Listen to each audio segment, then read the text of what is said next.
Ingredientes para una iglesia fuerte. Hoy comienza la Semana Santa.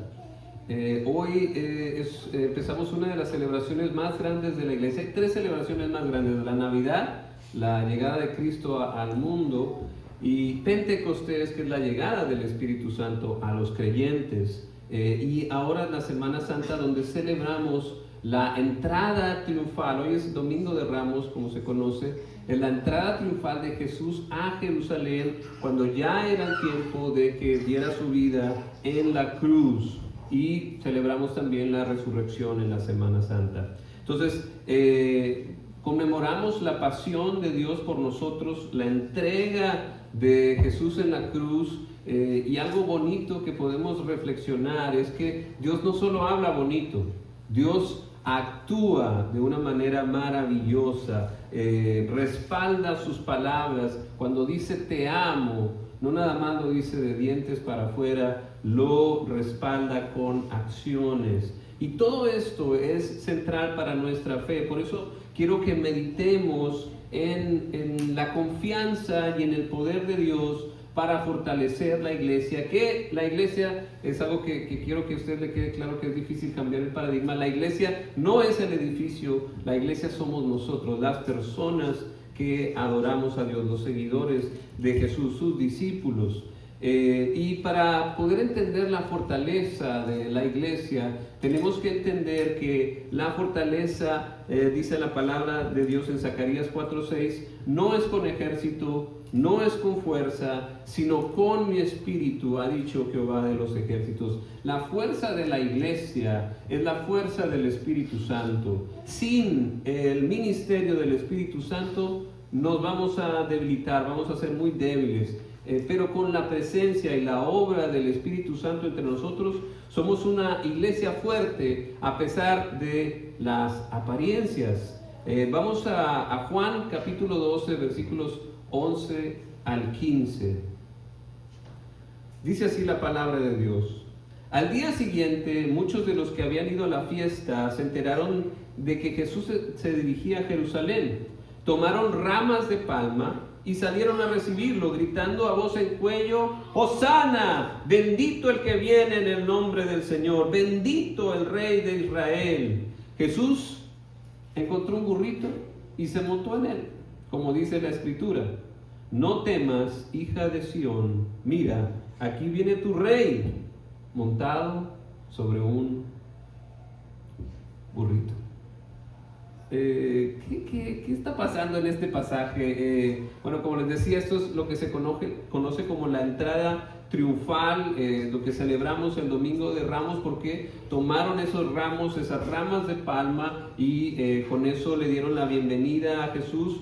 Marcos lo explica un poquito más, dice que Marcos tendieron sus mantos sobre el camino y otros usaron ramas que habían cortado en los campos. Es como se le recibe a un rey en el pueblo. Entonces, ¿cómo sabemos que este rey es el rey de Israel, el rey, el Mesías esperado, el ungido de Dios? ¿Por qué? Porque cumple con esta profecía que justamente Juan menciona en Zacarías. Y vamos a Zacarías 9, del 9 al 10, miren lo que dice.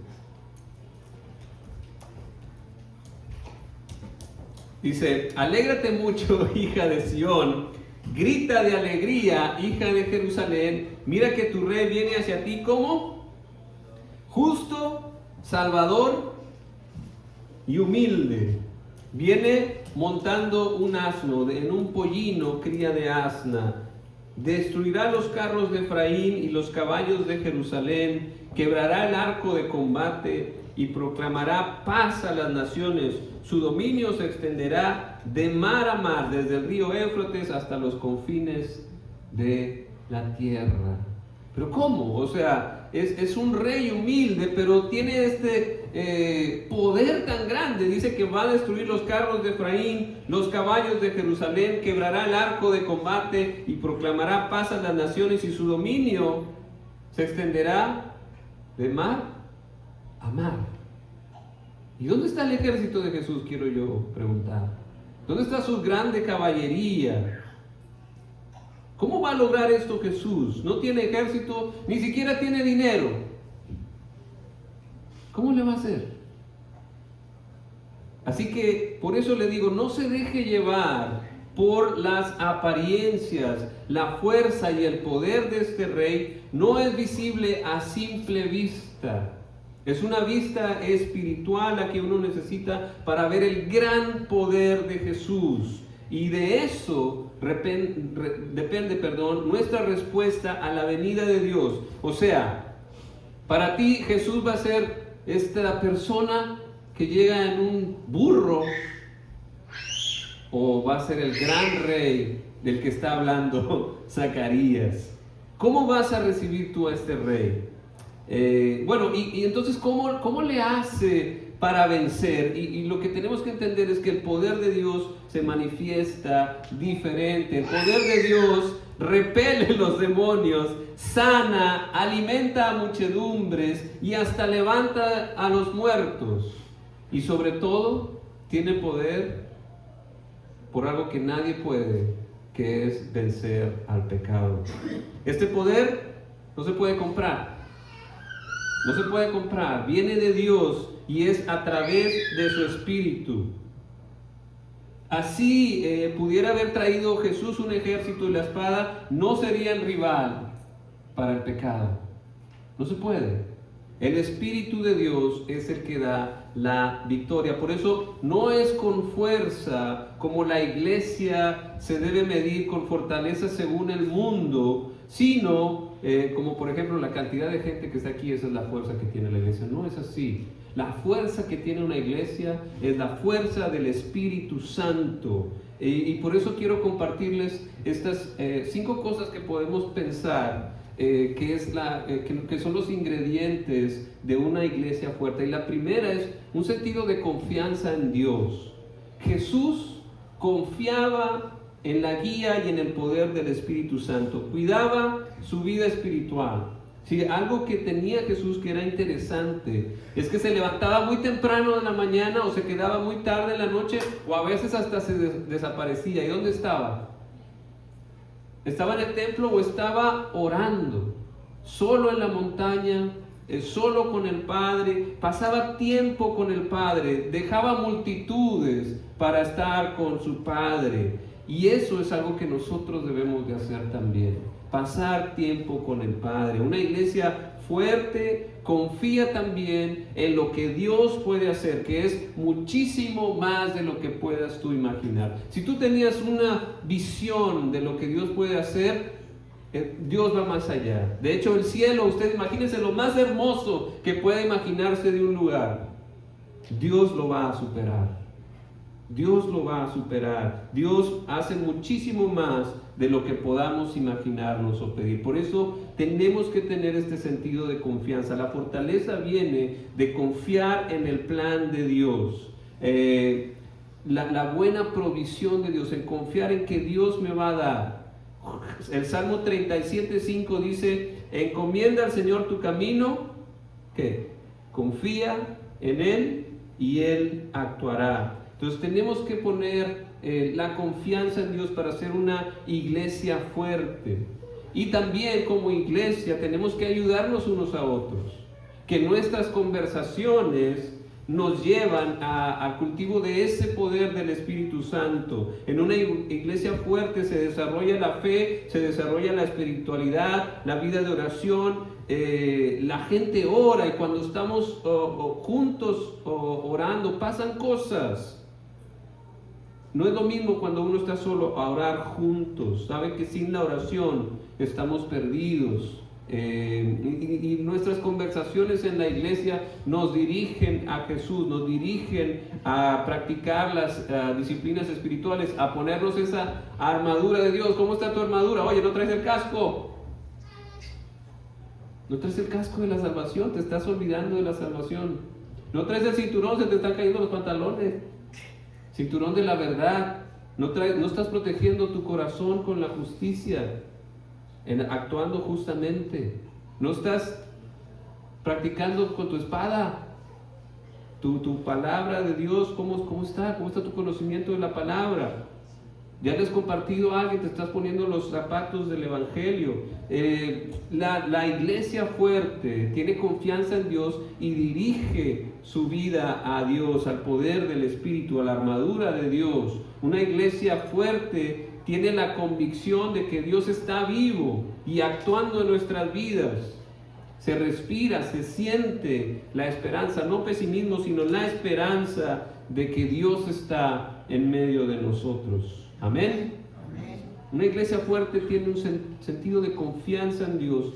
Número 2, también tiene dirección. Jesús estaba concentrado en su misión. Cuando llegó el tiempo, dijo, bueno, ahora sí, ahora es, el momento ha llegado. Y cuando terminó su misión y dijo, he terminado. Pero sabía cuál era su misión. Y una iglesia fuerte también debe tener claro su rumbo. El proyecto, qué clase de iglesia es esta iglesia. ¿Tiene clara su misión? Sí, la tenemos clara y lo hemos estado repasando en el grupo pequeño que tenemos después de la iglesia. ¿Cuál es nuestra misión? Nuestra misión es ser discípulos que hacen discípulos, conocer a Cristo, ser transformados por Cristo y unirnos a la misión de Cristo. Tenemos claro cuál es nuestro papel en la iglesia. Número 3, otra cosa que podemos considerar que da fortaleza a la iglesia es la propiedad, es decir, saber a quién perteneces. Jesús sabía quién era el ungido de Dios, era el Cristo. La iglesia también debe saber quién es. No es qué hacen ellos, qué hacen ustedes, sino que la gente en la iglesia habla de un nosotros. Trabajamos nosotros juntos porque la iglesia es un asunto nuestro. Y algo interesante que quiero que usted reflexione sobre esto es que nosotros no somos hijos de esclavos del rancho, de la hacienda, sino que somos herederos de la hacienda, herederos del rancho. Dice Gálatas 4, 6 y 7, ustedes ya son hijos. Dios ha enviado a nuestros corazones al Espíritu de su Hijo que clama, Abba Padre. Así que ya no eres esclavo, sino hijo. Y como eres hijo, Dios te ha hecho también heredero. ¿Puede usted decir amén? Entonces, si usted es heredero, entonces las cosas no son iguales. En una iglesia fuerte, no uno pregunta, ay, ¿con qué están haciendo estos? ¿En qué condiciones están adorando estos? Más bien se pregunta, ¿qué puedo hacer yo en mi iglesia para mejorar la situación? ¿Cómo vamos? ¿Qué hace falta? ¿Cuáles son nuestros puntos débiles? ¿Cuáles son nuestros puntos fuertes? La gente se apropia del proyecto de iglesia. Dios ha enviado a nuestros corazones el Espíritu Santo, así que ya no somos esclavos, somos hijos. No es lo mismo ser un empleado a ser dueño, ¿no? No es lo mismo ser empleado de un negocio a ser dueño de un negocio. Y Dios nos ha hecho herederos del negocio. Entonces, cuando un empleado pasa y ve algo tirado, dice, ay, bueno, ya lo va a recoger el que esté encargado. Pero si tú eres el dueño, tú recoges. Si la tienda está sucia, tú la limpias, tú ves si le falta algo, ves, quieres que prospere tu negocio. No es lo mismo el empleado al dueño. Y nosotros hemos hecho herederos del reino de Dios. Y somos ahorita la iglesia, el pueblo de Dios. Este es nuestro negocio. No es de el pastor, de los diáconos, es de nosotros. Todos somos dueños. Y lo veíamos el domingo pasado. Somos linaje escogido, somos real sacerdocio, nación santa, pueblo adquirido por Dios. Eso es lo que somos, eso es lo que dice Pedro que somos como iglesia. Esa es nuestra identidad como iglesia. Entonces, una iglesia fuerte tiene sentido de propiedad. No es del pastor, no es de aquello, es mi iglesia, es mi proyecto de iglesia, es mi trabajo como iglesia, es mi ministerio, mi iglesia, y yo aquí participo, yo contribuyo, yo hago algo. Ese es el sentido de propiedad que le va a dar a la iglesia fortaleza, porque somos el cuerpo de Cristo, somos dueños con Cristo del reino de Dios. Entonces, Tenemos que recordar eso como fortaleza. Y también, número 4, estamos movilizados, un sentido de movilización. Jesús sabía que tenía un trabajo que hacer, tenía que hacer una misión, entonces no se quedaba ahí, sentado todo el día, sin hacer nada. Tenía una misión, tenía que movilizarse, tenía que trabajar. De hecho decía, mi padre trabaja hasta ahora y yo trabajo también. Trabajaba hasta los sábados, sanando a la gente.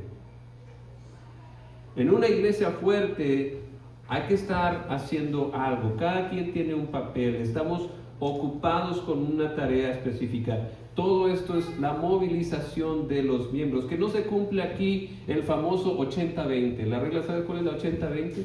La regla 80-20. En una organización trabaja el 20%. El 20% es el que mueve todo. Y el 80% ahí está como que sí, como que no, como que hace que trabaja. Que no sea así en la iglesia. Todos somos el cuerpo de Dios. Cada uno de ustedes es un miembro del cuerpo de Dios. Que sea la regla del 100%. Todos trabajamos en la misión de Dios. Todos estamos activos haciendo algo. Por eso la iglesia no es automáticamente fuerte. Tiene que tener la participación de sus miembros. Sea la hospitalidad, sea el ministerio de comunión, de enseñanza, de adoración, cualquier tarea que el Señor esté poniendo en tu corazón, porque Dios le ha dado un don a cada uno de ustedes, por lo menos un don. A todo el que cree en Cristo, el Espíritu le reparte un don espiritual para edificar a la iglesia y a nosotros mismos. Entonces, todos tenemos algo que hacer, tenemos que participar en el ministerio, ya sea en alguna parte del servicio, limpieza. Por cierto, ya se abrió una oportunidad de limpiar la iglesia, poner las cosas que se necesitan en la iglesia, abrir las puertas, dar la bienvenida, no sé, lo que el Señor le esté llamando a hacer. Pero todos tenemos que participar, compartiendo, orando. Tenemos ahora la campaña de oración, misionera, orar por alguien, comprometernos a orar por alguien, comprometernos a compartir el Evangelio hasta que se bautice y que se integre a la iglesia. Todo eso nos hace una iglesia fuerte. Trabajar con el Espíritu Santo, un compromiso de los miembros se manifiesta no porque están buscando el reconocimiento, los reflectores, la fama, sino que hacen sus tareas con discreción, con sencillez, proactivos. No andan anunciando, oye, yo hice esto, yo hice lo otro. O sea, la gloria es para Dios. Y Dios te va a honrar lo que tú hagas en secreto. Él públicamente te va a recompensar. Pero la fortaleza, la manifestación del Espíritu Santo está en esa humildad.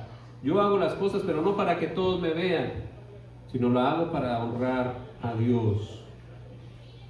Número 5, también el sentido del amor. Jesús tenía una motivación clara. ¿Cuál era? Pues el amor. Por tanto, Dios amó al mundo. El amor es el cemento que nos une a todos. En una iglesia fuerte hay manifestaciones del amor, que es el perdón, que es la reconciliación, una resolución de conflictos de una manera madura, de una manera sana. No hay pasividad, ni tampoco hay agresividad. Hay asertividad, que es decir las cosas como son, pero sin ser agresivo, sin ser pasivo-agresivo tampoco. Y sí haciendo algo, decir las cosas como son. Hay crecimiento en la gracia, es decir, somos pacientes con los demás, somos rápidos para perdonar, es decir, nos comportamos como buenos hermanos y hermanas en Cristo. Buenos hermanos, buenas hermanas en Cristo. No significa que en una iglesia fuerte no haya conflictos. Va a haber conflictos, hay diferentes intereses, hay diferentes personalidades, pero los conflictos se resuelven de una manera madura, como hermanos y hermanas en Cristo. De una manera sana se resuelven. Se manifiesta el amor. Nos tratamos de una manera amable siempre. Porque ahora somos de la familia de Dios, porque Dios ha derramado su amor a nuestro corazón por el Espíritu Santo que que Él nos ha dado. Por eso, estos factores, estos ingredientes, tenemos que recordarlos para poder ser una iglesia fuerte.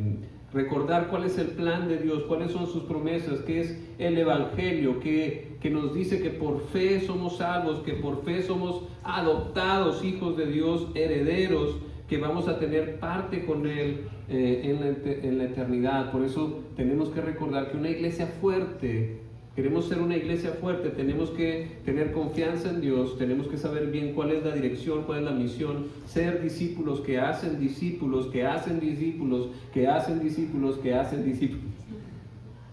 ¿Quedó claro, verdad? Y tener sentido de propiedad. No somos empleados, no somos hijos de empleados, no somos esclavos, somos herederos del reino de Dios. Y tenemos que estar movilizados, hay que trabajar, tenemos misión, tenemos algo que hacer aquí en la iglesia, tenemos que dar testimonio, tenemos que orar por la gente, tenemos que hablarle de Cristo, tenemos que servir en la iglesia, servirnos unos a otros en amor y mantener ese amor en perdón, en paciencia, en tolerancia, en crecimiento, en ayudar al otro. Eso nos va a hacer una iglesia fuerte. Y yo sé que no es fácil tener confianza en Dios. Miren lo que dice la palabra de Dios en el versículo 16, de ahí de Juan 12. Dice, al principio sus discípulos no entendieron lo que sucedía. Solo después de que Jesús fue glorificado, se dieron cuenta de que se había cumplido en Él lo que de Él estaba escrito. Entonces, la confianza en el Padre de Dios, en el tiempo apropiado, designado por Dios, es difícil, pero llega. Y a veces no es sencillo confiar en Dios. Y por eso tenemos que estudiar bien las Escrituras, experimentar la presencia de Dios de primera mano para entender su plan y unirnos a Él. Y la pregunta es, ¿todavía no ves? ¿Cómo ves a este rey que viene montado en un burrito? ¿Será este el rey de gloria? Y es mi oración que Dios abra tus ojos espirituales para que puedas ver la verdad que es el Evangelio y puedas ver a este rey tan poderoso que Él va a reinar de mar a mar. Que Dios nos ayude a ser una iglesia fuerte que confía en los planes de Dios, se apropia de la gracia, sabe cuál es su rumbo, se moviliza y manifiesta el amor de Dios, porque no anda a tientas, sino que puede ver con claridad al Señor Jesús para seguirlo en su camino a la cruz y su camino a la resurrección. Amén. Amén. Amén. Bueno, les voy a compartir un canto para que usted responda a la palabra de Dios.